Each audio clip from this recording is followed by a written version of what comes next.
As funny as it would be that these logs were left out to try and lure me in as bait, these are actually a couple more sections of the tree that I was out recovering the day before. This massive elm tree had suffered storm damage a few years prior and never fully recovered to a state where it was structurally sound again. This tree was very sentimental to the homeowner, so removing it was not a very easy decision for her to make. The removal went really smoothly with all the crane picks happening seemingly effortlessly.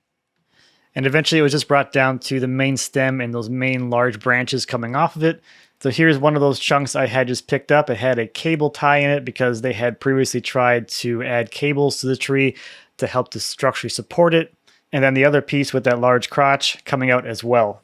Once they got down to the main stem of the tree, they rigged it to the crane and cut it free from the ground to see if the crane could even pick it from where it was. And unfortunately, it was a little too heavy for the crane at that distance, so they started removing chunks of that trunk to get it light enough for the crane to actually pick it up out of the backyard. They got it down to 7,500 pounds, and that was enough for the crane to get it up into the air and swing it over the neighbor's house. Once it was out on the street, they laid it down so they could re-rig it and set that on my trailer, and then they flew the rounds from the bottom of the tree out, and we set those in the back of my truck so I could recover those as well. As I mentioned, this tree was very sentimental to the homeowner, so I'll be working with her to create something from this tree that could remind her of all the great memories that this tree had embodied and to create new ones with a new piece of furniture.